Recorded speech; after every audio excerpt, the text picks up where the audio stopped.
Na kokima wapi na mitisi na momo inanga mapenga na saleli okundo eluke mama kamu nazangi kimia esengo nanga papa yolimbisama papa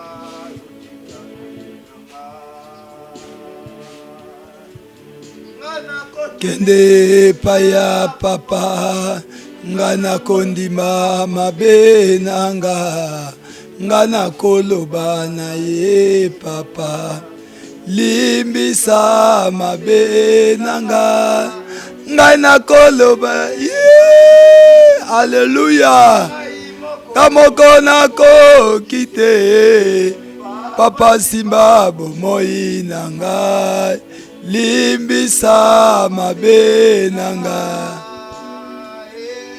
ngai nakokende epai ya papa ngai nakondima mabe na ngai balandi ya sheni na biso Océan du Congo bisika bozali na bato bazwi libaku ya kolanda biso na nzela ya Facebook bandeko ya tosambela elongo groupe na biso bosabone na kati na groupe la biso tosambela elongo nzambe apambola bino en direct bisika bozolanda biso tozo continuer na mateya na biso o nzambe apesa biso sur la délivrance tozolobela ngo trimestre mobimba tina fin de l'année tozolobela na tina na emprisonnement lobi tofungolaki lobi eleki tofungolaki emprisonnement tolobaki nino eza lelo tozokota muke dans la spiritualité il y a emprisonnement.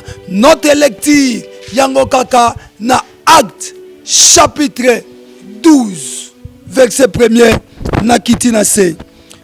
Après avoir saisi et jeté en prison, il est mis na 4 wana kede na 4. Il est mis sous la garde de 4 escudés et 4 soldats, chacun avec l'intention de le faire comparaître devant le peuple après la Pâque. Pierre donc était gardé dans la prison et l'église ne cessait d'adresser pour lui des prières à Dieu. La nuit qui précédait le jour où Hérode allait le faire comparaître, Pierre lié de pieds, lié de 2 chaînes, dormait entre 2 soldats et 2 sentinelles devant la porte gardait la prison. Et voici un ange du Seigneur survint et lui et une lumière brilla dans la prison.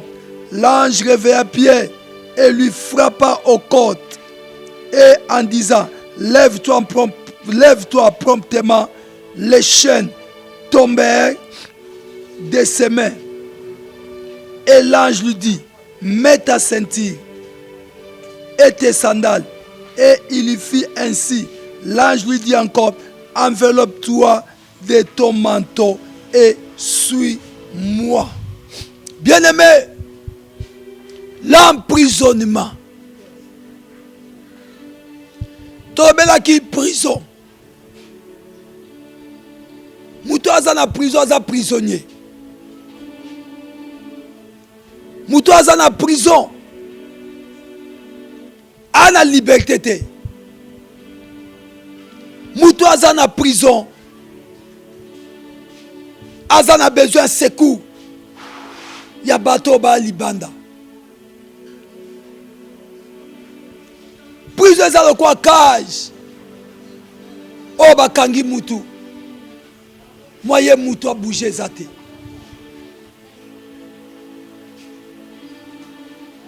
Prison eza lokwa moutou aza na hôpital aza condamné na bakisi na baki na ouverture. Nous avons 2 sortes de prisons. Toi la prison spirituelle et prison physique. Merci na bandeko ba bengi, merci na bandeko ba komantaki. Pierre lokola leader de l'église bakangi ye Tangu bakangi ye. Bible lobi. Na verset 8e. Et l'ange lui dit, mets ta ceinture et tes sandales.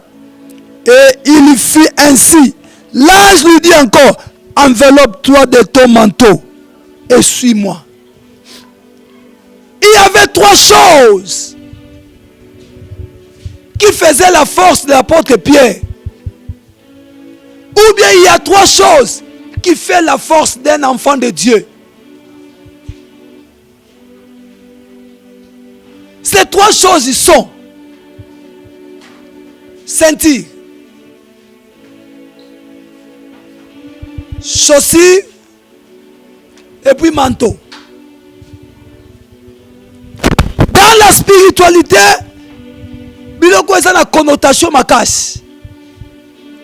Au comment mon cas en Ephésien, j'ai pas de l'emprisonnement. Dans mon cas en Ephésien, balobi na biso to revêti na ba armes spirituelles en fait de tenir ferme dans des mauvais jours. Et quand les mauvais jours arriva, babotoli apôtre Pierre, biloko misato. Ouais, bah, là, ça force, le quoi chrétien. Ceinture et longwe. Bien, maintenant, on a un pantalon. Ah, Mikolo, bah, c'est un pantalon, bah, taille. Au col, on ça ceinture. Maintenant, on a un pantalon. Ouais, ça a ceinture. So, longo, li ceinture. Pantalon quitte.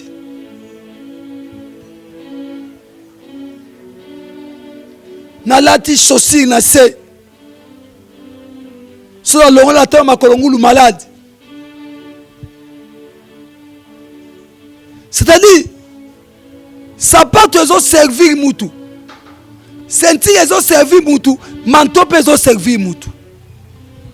L'utilité ya ceinture dans la spiritualité, c'est la vérité. L'arme, oh, est important. Pesa makasi na vie chrétienne, c'est la vérité. Et Esaïe nous dit, la vérité a disparu. Il n'y a plus de la vérité dans l'église. Les chrétiens n'aiment plus la vérité. Nous sommes morts, quoique vivants. Nous sommes environnés, quoique nous prêchions. Parce que nous prêchons que les mensonges. Nos lèvres parcourent rien que des mensonges. Il n'y a pas de la vérité la Bible Bunabiso. Quoique je me mets devant pour vous prêcher, mais je suis un menteur. Il n'y a pas la vérité dans la vie. Naza emprisonné. Nana katia prison. Il n'y a pas la vérité. Mensonge. Ezo isika. L'apôtre Pierre na prison. L'apôtre Pierre emprisonné. Lié na des chaînes, serviteur de Dieu. Le diable a kangié, allié na des chaînes, abotolier vérité. Attends, vérité zakité. C'est que Pierre abandonne le bani. Quand il n'y a plus la vérité, c'est les mensonges qui arrivent. Nous sommes aujourd'hui prisonniers. Nous sommes emprisonnés. Il n'y a pas la vérité dans l'église. Nanya kolobabo solo. Bosolo ezate. Bosolo ezate. Corrompus. Les hommes de Dieu d'aujourd'hui, nous sommes devenus malléables à cause d'argent, à cause de Bassi, à cause de Bilamba, à cause de Nini. Les enfants de Dieu, nous détruisons notre vie. Oh, la Bible nous dit, toutes ces choses y passeront. La vérité a disparu. N'habite na tango wana seka muke. Est-ce que diaba saki ba mbati taille? Na tango apôtre Pierre. Taba botolier ceinture. C'est que mbati lié mukaki. Imaginez la suite. Heureusement c'est une prison. Vérité est insultée. Un enfant de Dieu. Je parle aux enfants de Dieu. Nous sommes emprisonnés. Toi, on a prison un mensonge. Babot la biso senti. Ah, mon directeur, pardonnez le Bamouké. Nous parlons de la délivrance. Il n'y a pas la vérité. Maçon Jésus et Sika. Et puis, il y a quatre la chair. Deuxièmement, baboto les sandales. Dans la connotation spirituelle, sandales les azèles. Babi, c'est les ailes qui donnent l'évangile. Zèle les ailes sous une église. La génération dépasse, moi ça me fait mal. Zèle les ailes sous te.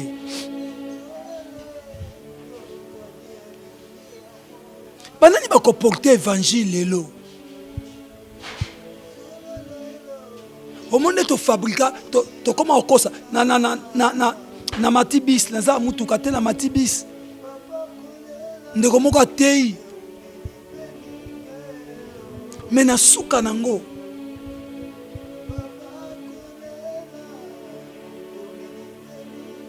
bien aimé zèle eza lisusu te.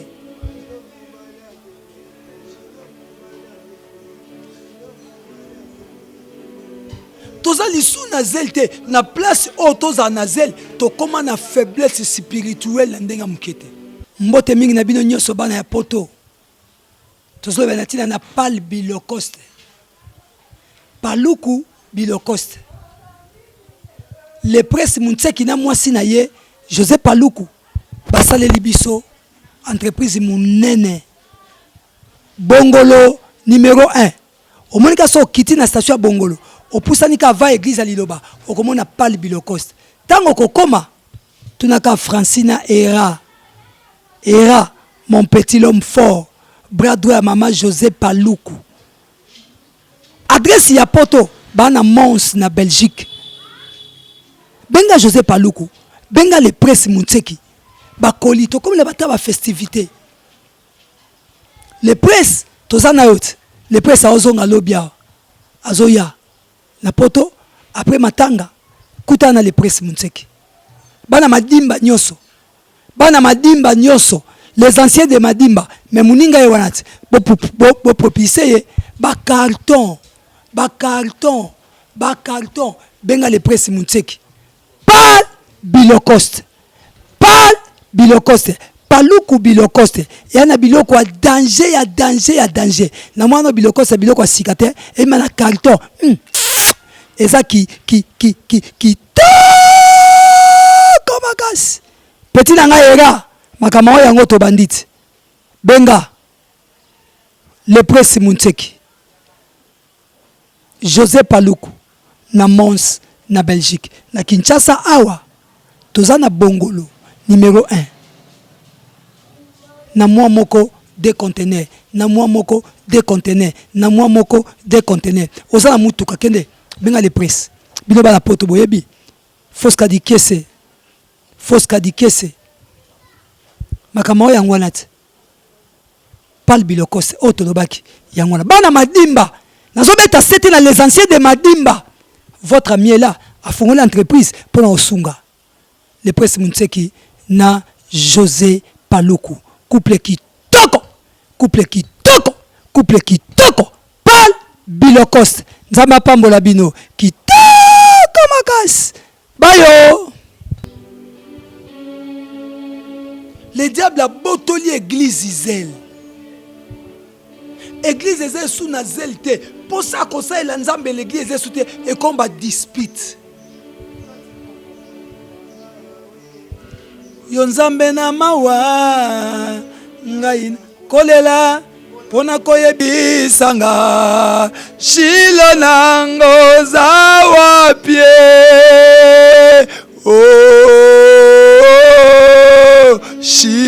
shilo aza wapi zele za lisu na église te zele kufi l'église pour ça que c'est l'ensemble des souté baboto l'apôtre Pierre pour ça baboto lié pour ça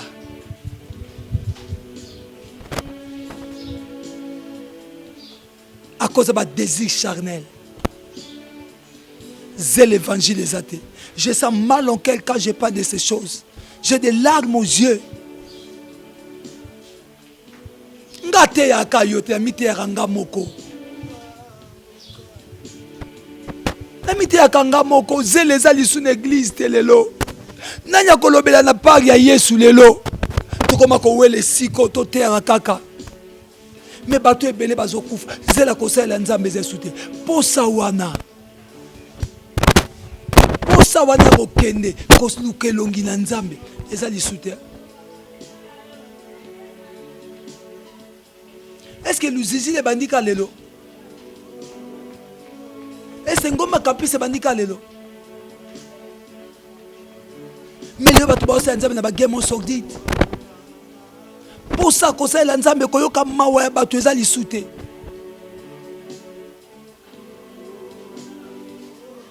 Yango tozolo ba shilo aza wapi? Tango za na zelte shilo aza musika na yo. Tango za na zelte nini koti. L'apôtre Pierre, leader de l'église. Mais babotolier senti. Babotolier zèle. Balo bien zwango. Tant la kende, babine enveloppe-toi de ton manteau. Il y a plus l'onction. L'onction dans l'église. My God. My God. Oh,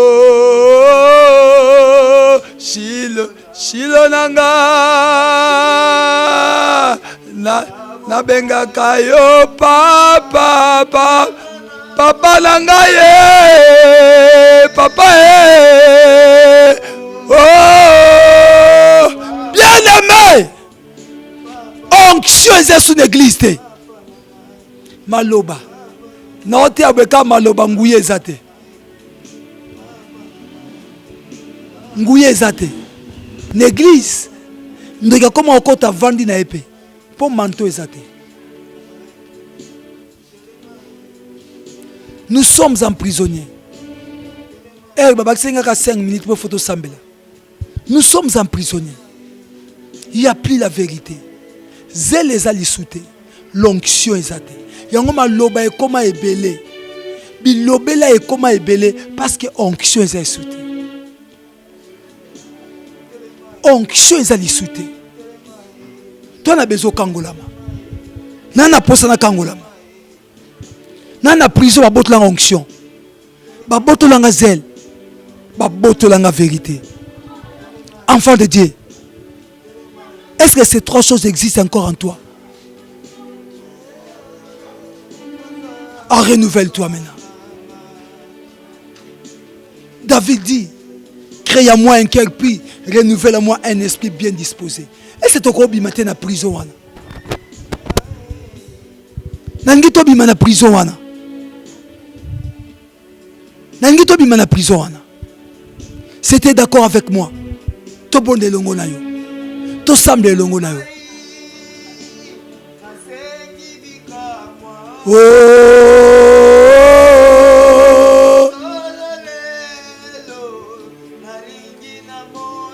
Na bomo inanga.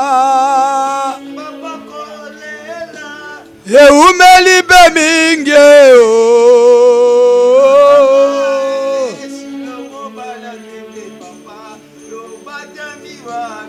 Na bomo inanga.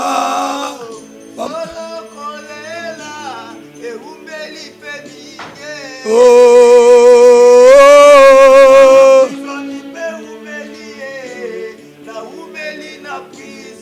Na bomo inanga.